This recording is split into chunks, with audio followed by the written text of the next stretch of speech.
Welcome to Opal TV. Today I'm in Johannesburg together with Craig French. Craig is in charge of client relations at Visio Capital. Visio Capital is a Johannesburg-based equity long-short hedge fund.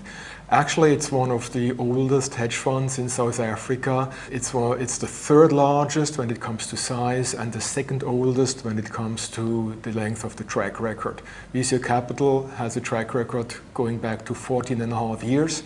And has outperformed the peers locally and also globally substantially. For example, in 2008, the fund was up 3%. So, Craig, please tell us more about the fund, about Visio Capital, but start with yourself. Give us more background about yourself personally.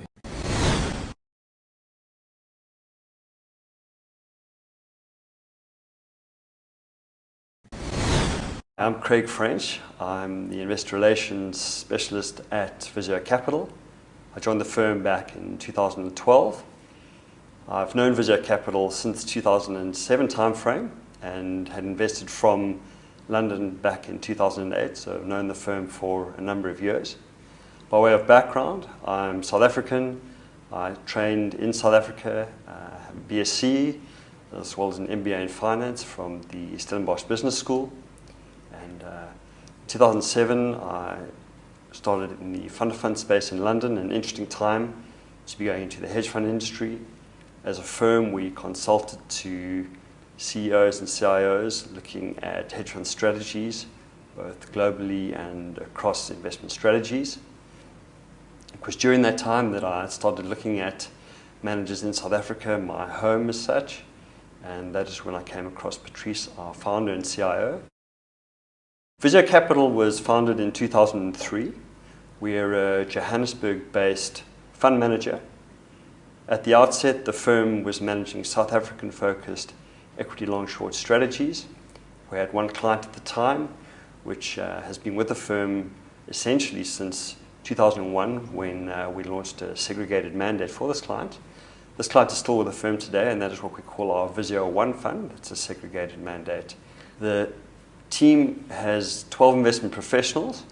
Those have a range of backgrounds. We have chartered accountants, we have an engineer, we have mathematicians, a team with actuarial backgrounds. Part of the team comes from a fund management firm, histories at groups like HSBC, Investec, JP Morgan. We have a medical doctor. So you can see it's quite a range of backgrounds which all add something different to our investment process and our philosophy as such as a firm. Supporting the 12 investment professionals, we have 7 on the operational side, that includes myself.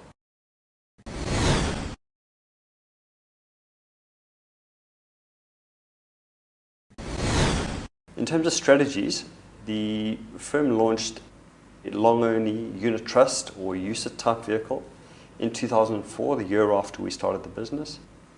This was given certain clients could invest in long-short back then and wanted something in a long-only format that kind of resembled the long book of the hedge fund. That is what we call our Actinio unit trust. It has an 11-year track record. Moving forward slightly, in 2009, we launched a Pan-African equity fund that's long-only listed equities, and we invest from pretty much north of South Africa, Zimbabwe, all the way up to Cairo. We've certainly spent a lot of time on the continent. 3 of our portfolio managers are purely focused on Africa, and each of them spend close to 2 weeks a month on the road, kicking tires, meeting companies, meeting regulators, various stakeholders, listed and private companies, really getting first-hand information in terms of what is actually going on the continent. In addition to our RAND vehicles, we have dollar funds. The first dollar fund was launched back in August of 2007. That is a Cayman master feeder structure. We utilize both Credit Suisse and Morgan Stanley for the prime brokers of that fund. That fund has really held up well and certainly stood out amongst its peers, both in the hedge and the emerging market hedge space. We follow a very simple process. We like to kind of stick to the basics. That is very much like you would if you were investing in a fund manager. We spend a lot of time looking at the management teams behind the companies we look to invest in. Secondly, very important for us is good corporate governance. Where you have poor practices, that is often where businesses can come short, and where we've seen that in the past. Thirdly is the balance sheet strength and the optionality that affords a management team in terms of potential acquisitions, share buybacks, and so forth. And then lastly is cash flow generation.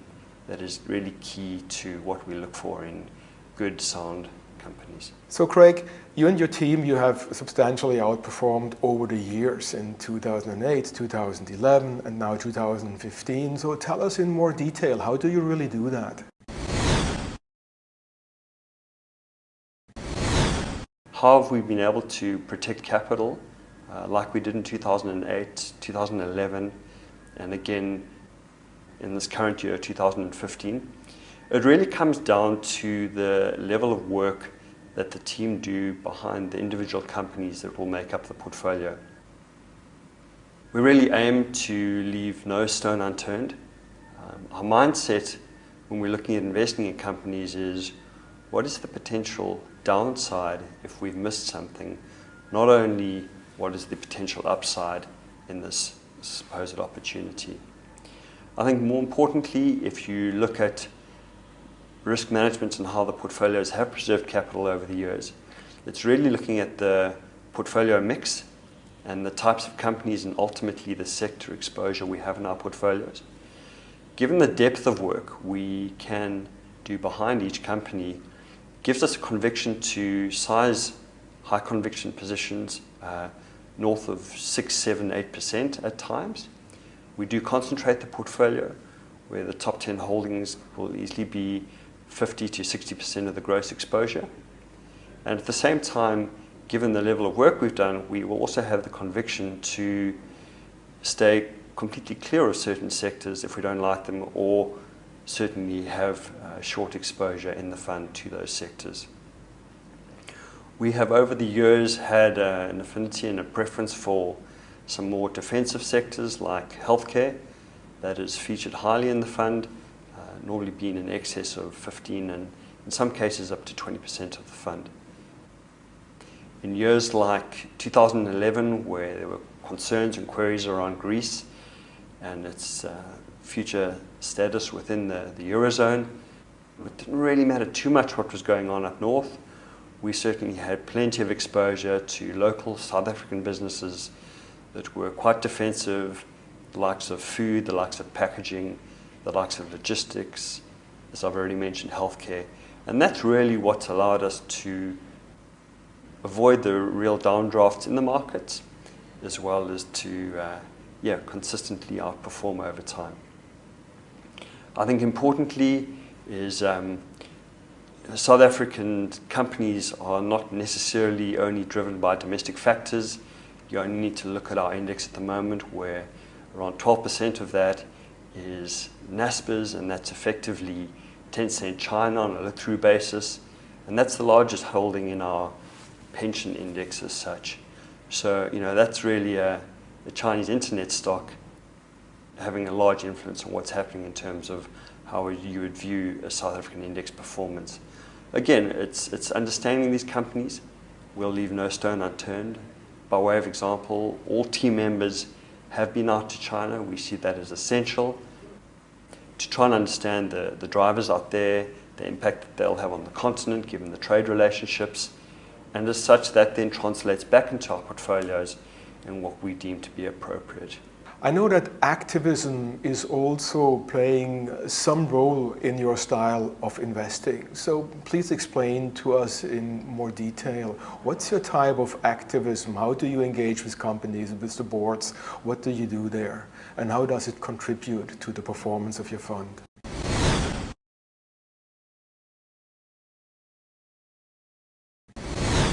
The team also engage in activism, or what we would call constructive engagement with companies. If we have to look at the portfolios, at present around 20% of the exposure is to companies where the team actively engage with the board. This really takes the form of looking at issues like board composition and the relevance thereof to the company. It can look at issues like capital allocation over time, trying to understand if management teams are adequately incentivized, and so forth. The engagement takes the form of we initially would send informal communications to both the chairman and each board member and ask for formal correspondence back to specific issues that we have highlighted. We have done this over a number of years with a range of companies. That gives us, again, the comfort to hopefully ensure that we haven't left any stone unturned. That feeds through then to how large we can size certain companies within the portfolio. Another backdrop is, if you look at the team, there is currently over around 140 years of equity investing experience across the team of 12 investment professionals. Then if you look at the holdings within the portfolio, I can take Old Mutual for an example. We've been invested in Old Mutual in one way, shape or form for probably over 15 years now. And certainly that predates back to prior to Patrice starting Visio Capital in 2003. So there's a long history of getting to know companies, getting to know the boards, getting to understand their strategy, and then communicating with them. We don't only talk to the companies themselves, we'll certainly talk to their competitors, to the unlisted competitors, to other investors, whether the investors are based locally as well as offshore, to really try and help build a picture and gain a level of comfort in terms of the investments we'd like to look to make. Craig, please tell us more about the organizational structure of your team and how you guys all work together. I think that's really interesting because I know that the actual talents, the actual background of the investment team is extremely diverse. As we've discussed, we've got quite a mixed background. If you look at the investment team, we've got a couple of chartered accountants, we have a medical doctor, we have a chemical engineer, we have mathematicians, actuaries.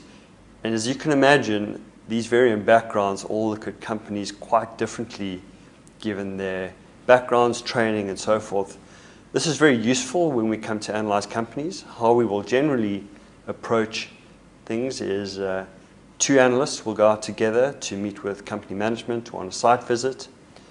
Prior to that, they will have set forth a series of questions which will generally have been driven off models that we keep on each of the companies that we invest in and those that we monitor. And then we'll meet with management, try and drill down a little deeper, try and gain better understandings for certain drivers, certain assumptions that they're operating on, certain risks that they may see as the business or challenges that lie ahead. Where they see opportunities, we'll try and dig deeper and quiz them around those. And then that will be fed back into our investment committee meetings. These happen on a weekly basis in Johannesburg. We have a very flat structure. All fund managers, as we call them, are expected to bring ideas to the table, and we'll then debate those. We also circulate the team across companies, so it's not that Keris, our engineer, for instance, will only look at the resources and more technical related sectors. He will also go out and meet the retailers and hospital groups and banks, for instance, and then we'll debate those. We like fresh eyes looking at companies again, so we'll rotate the team across the ideas that we're looking at for the portfolio. When it comes to making a decision in terms of whether a company should be included in the portfolio, that again will be largely consensus driven across the team. If there isn't consensus, we'll generally decide what we need to get and gain more comfort on, where we need to gather further information, and we'll go back out and do further research, again, at the company level specifically, looking at broader sector peers, both listed and unlisted, and then we'll bring that back to the table and debate things further. Ultimately, at the end of the day, the decision will rest with our CIO, and he is responsible for the portfolios. From from a firm point of view. A unique aspect to our team is that 5 of the more senior members have been together for over 9 years now. That creates a stable base where they can back up and deputise for one another should they have certain members on the road. I've mentioned that a lot of the team are on the road much of the time, and it's important that you have that stable base. Visio Capital has run a Pan-Africa fund for over 6 years now. That means it's one of the longest running and also one of the largest Pan-African hedge funds or Pan-African funds. What has been your experience investing into Pan-Africa?